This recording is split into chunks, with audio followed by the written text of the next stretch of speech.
음성인식이 생각보다 다양한 기능을 해줍니다. 예를 들면 안녕 벤츠, 이제 말씀해주세요. 조수석 통풍 시트 켜줘. 조수석에 앉을 때는 안전벨트를 꼭 매주세요. 죄송합니다. 저 안전벨트 매고 있습니다.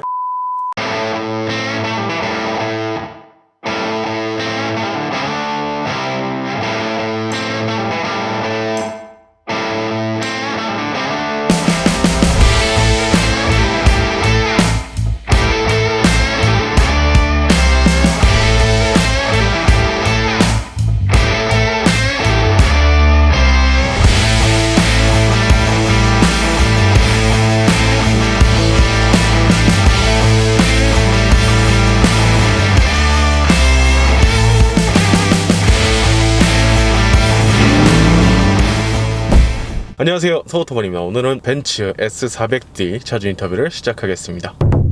안녕하세요. S400D 차주 안재현입니다. 이 차량은 작년 12월 말에 출고했고요. 약 8개월 정도 주행을 했습니다. 몇 킬로 정도 타셨나요? 지금 8,900km 정도 주행을 했습니다. S400D 디젤 모델이잖아요. 많은 분들이 굉장히 궁금해할 것 같아요. 디젤 모델을 선택하신 이유가 따로 있을까요? 저는 디젤차를 운영해본 경험이 좀 있는데요. 시용 구간이라고 하죠. 실제 운행하는 부분에 있어서는 디젤차의 토크감이라든지 연비라든지 이런 장점들이 좀 있기 때문에 디젤차를 선택했고요. S클래스 모델은 롱바디 모델 같은 경우에는 다 가솔린으로 나오고 숏바디 모델 같은 경우에는 디젤 모델만 나오는 부분도 선택을 하는데 좀 큰 이유였고요. 아무래도 뒷자리에 사람을 태우는 경우가 많지가 않기 때문에 숏바디 차량을 원했던 이유가 큽니다. 가솔린 모델들은 다 롱바디로 나오기 때문에 오너 드리븐으로 봤을 때 짧은 게 편하니까. 네, 맞습니다. 알겠습니다. 그러면은 이 차량 금액 얘기 시작해 볼게요. 이 차량은 1억 6천만 원 정도에 출고를 했고요. 비용은 일시납으로 정리를 했습니다. 일시납으로 정리하셨고, 그러면 이 차량 보험료는 얼마 나오나요? 140만 원 정도 나왔던 걸로 기억합니다.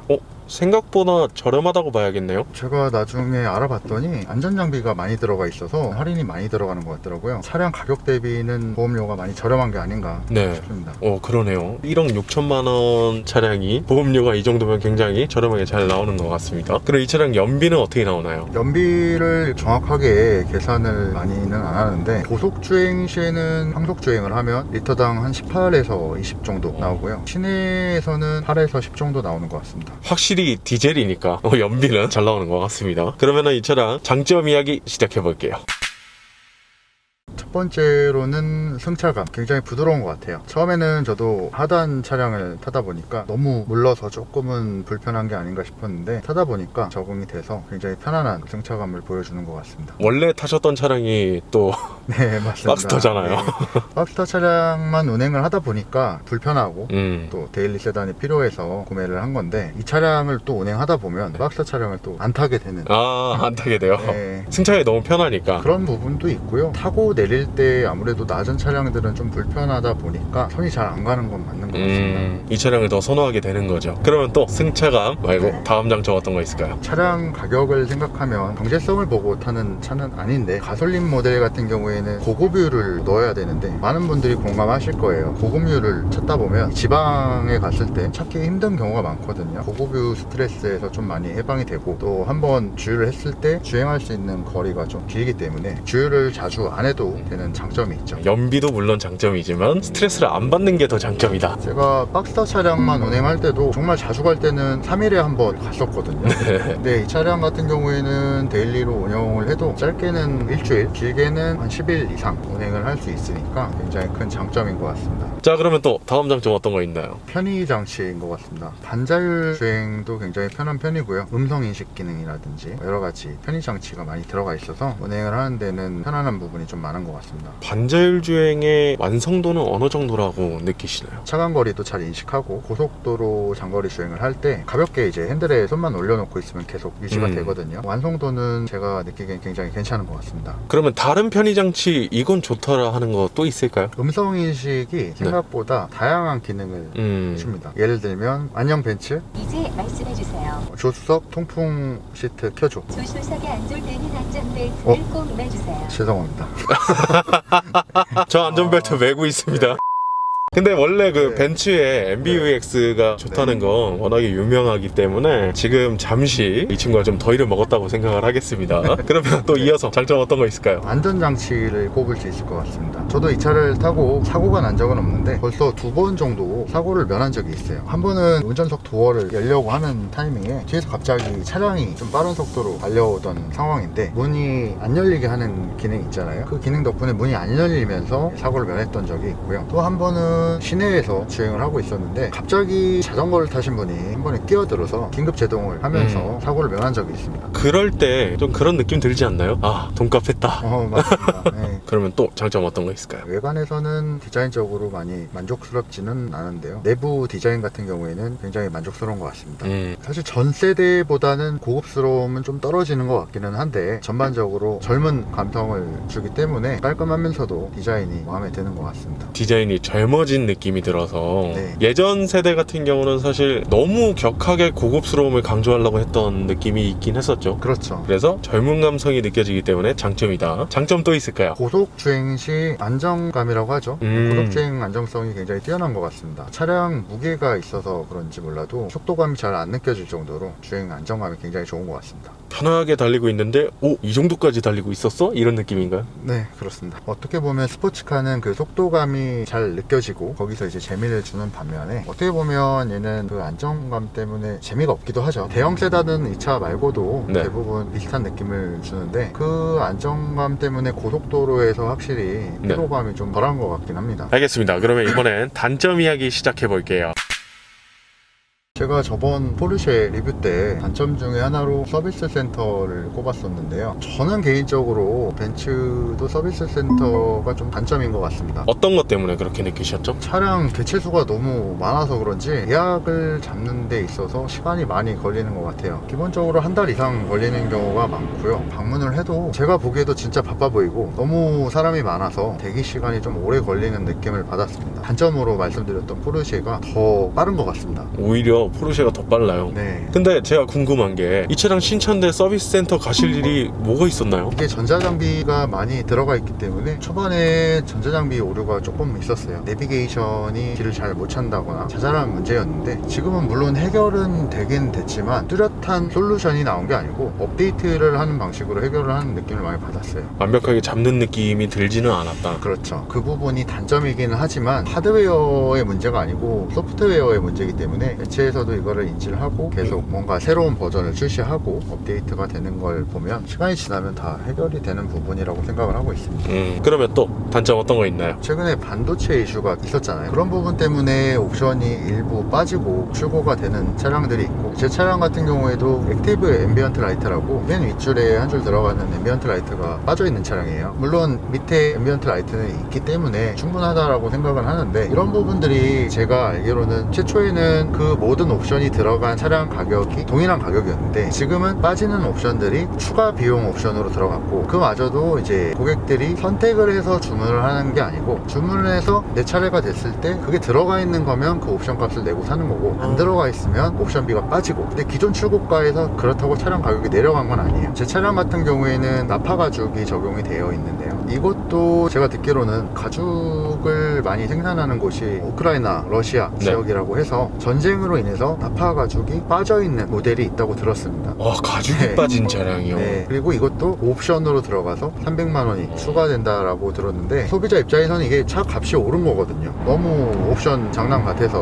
구매하시는 분들 입장에서는 기분이 많이 안 좋은 부분이죠. 근데 이런 반도체 이슈 때문에 빠지는 옵션이라든지 전쟁 때문에 생긴 가죽이 빠지는 이런 일이라든지 이런 거는 단점이라기보다는 알려드립니다. 이런 이슈가 있습니다. 네. 이렇게 알려드립니다라고 생각을 해주시는 게 더 좋을 것 같습니다. 네. 그러면 또 단점 어떤 거 있을까요? 벤츠 차량 타시는 분들은 대부분 공감하실 만한 부분인데 엔진은 정말 좋은 것 같아요. 회전 질감이라든지 가속할 때 느낌은 굉장히 좋은데 이 미션이 반응이 좀 느린 것 같습니다. 더군다나 이제 제가 제가 PDK 미션에 적응을 한 상황이다 보니까 상대적으로 좀 느린 것 같은 느낌을 받아요. 엔진을 못 따라가는 느낌을 좀 받는데, 아마 이렇게 세팅한 것도 승차감이라든지 연비라든지 디젤 차량들은 토크가 있다 보니까 그런 부분들을 다 고려해서 세팅한 거라고 믿고 싶습니다. 믿고 싶습니다. 그렇게 생각합니다. 알겠습니다. 그러면 또 단점 어떤 거 있을까요? 장점으로 말씀드렸던 안전장비, 한편으로는 또 단점이 되기도 하더라고요. 멈추지 말아야 될 상황에도 멈춰요. 너무 예민하다 보니까 지하주차장에서 빨리 내려가다 보면 내려가다가 차량이 평지로 꺾이는 구간이 있잖아요. 네네. 그 부분에서 빠르게 가면 제동을 하는 것 같더라고요. 근데 이제 한번 생각을 해보시면 내려가다가 제가 느끼기에는 사람이 풀브레이킹 하는 것보다 더 심합니다. 그래서 이게 예상치 못한 상황에 그렇게 멈춰버리면 너무 놀라요. 당황하죠. 네, 비유하자면 제가 번지점프 한번 해봤는데 거의 흡사합니다. 또 경고음과 함께 풀브레이킹으로 딱 서버리니까 기분이 정말 안 좋고 놀랍니다. 심장 두근두근 할 것 같아요. 맞습니다. 그래서 그 기능을 저는 항상 시동을 걸고 일부러 끕니다. 이게 상시로 아예 작동이 안 되게끔은 안 되고 시동을 켜고 계속 꺼줘야 되는군요. 네, 그게 많이 불편한 부분입니다. 그러면 또 단점 어떤 거 있나요? 유리가 이중차음 유리가 들어가지 않았어요. 오, 진짜요? 네, 제가 알기로는 450 네. 가솔린 롱바디 모델부터 들어가 있는 걸로 알고 있어요. 다행히도 다른 부분에 방음이 잘 돼 있어서 그런지 실제 운행하는 데 있어서 그렇게 풍절음을 많이 느끼지는 않는데, 고속으로 달리게 되면 음악을 틀지 않은 상태에서는 유리에서 오는 풍절음이 조금 있습니다. 많이 불편한 정도는 아닌데요. 그래도 이제 차 가격을 생각하면 대부분 준대형 차량들에도 많이 들어가 있는 옵션이잖아요. 그쵸. 그걸 감안하면은 소비자 입장에서는 많이 아쉬운 부분이죠. 야, S클래스잖아요. 네. 심지어. 그리고 1억 6천짜리 차량인데 이거를 아꼈다? 이거는 너무한 네. 것 같아요.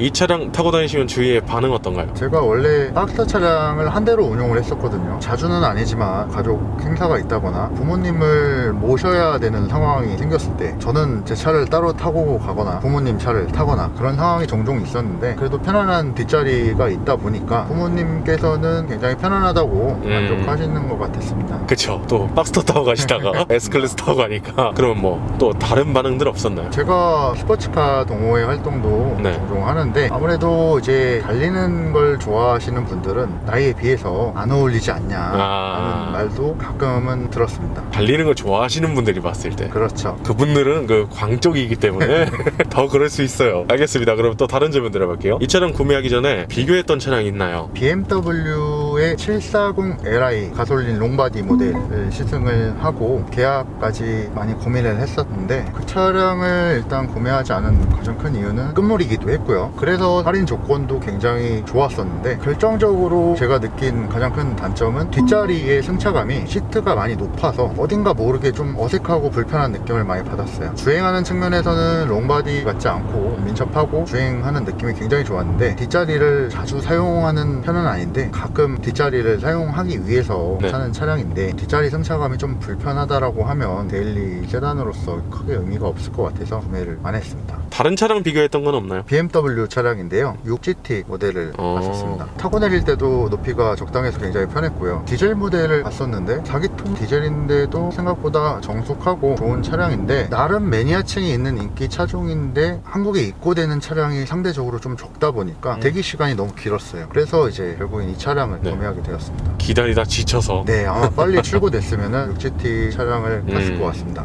이것도 결국에는 요즘 가장 큰 이슈인 출고되기 때문에. 네. 알겠습니다. 그럼 또 다른 질문 드려보겠습니다. 이 차량 구매를 고민하고 계신 분들이 구매하기 전에 참고해야 될 거 어떤 거 있을까요? 디젤에 대한 거부감이 있는 경우가 많더라고요. 기안급 세단에는 디젤은 어울리지 않는다, 이런 인식들을 대부분 많이 갖고 계신데, 타보시면 아시겠지만 그렇게 예민하지 않다라고 하면 진동하고 소음은 억제되어 있는 편이라서 가솔린 모델만 고집하실 게 아니라 한번 시승을 해보시면 충분히 만족하실 수 있는 부분인 것 같고요. 그리고 실내 공간에 있어서도 숏바디 모델은 4인승으로 운용을 하기에는 좀 불편할 것 같다라고 생각하시는 분들이 있는데, 전 세대보다 길어진 편이기 때문에 숏바디지만 뒷자리 공간도 충분하게 나오는 편입니다. 이게 전세대 숏바디랑 비교하면 5cm 정도가 길어졌다 그러던데요. 저도 정확하게는 모르겠는데 전 세대 기준 숏바디와 롱바디의 중간 정도 사이즈로 알고 있습니다. 충분히 길어졌기 때문에 2열 헤드룸이라든지 레그룸이 많이 좋아진 걸로 알고 있습니다. 그래서 무조건 가솔린만 생각하지 말고 비교 선상에는 한번 더 봐라. 맞습니다. 가격 차이를 고려하면 350D가 1억 4천 정도고 400D가 1억 6천, 거기서 조금씩 가격이 높아지는 형태인데 580이랑 비교하면은 7천만 원 정도 금액의 차이가 나는 걸 감안하면, 특히 오너 드리븐으로 뒷자리에 사람을 자주 태우지 않고 직접 운전을 하시는 분들한테는 400D 모델이 굉장히 좋은 것 같습니다. 알겠습니다. 그러면 이 차량 마지막 총평 부탁드릴게요. S클래스가 판매량이 굉장히 높잖아요. 판매량이 결국에는 오너들의 만족도를 좀 대변하는 게 아닌가 싶습니다. 운행을 해보면 스포츠카 같이 뭔가 다이나믹하고 빠르고 뚜렷한 특징을 보이는 건 없는데, 편안하고 컴포트한 부분에서는 대체할 만한 차는 많이 없는 것 같고요. 저 또한 다시 구매를 한다 그러면은 또 다시 S클래스를 사지 않을까 싶습니다. 알겠습니다. 자, 그러면 오늘 인터뷰는 이 정도에서 마무리하도록 하고요. 저희 서어토반은 다음번에 또 다양한 차 좀 가지고 인사드리겠습니다. 지금까지 서어토반이었습니다. 감사합니다.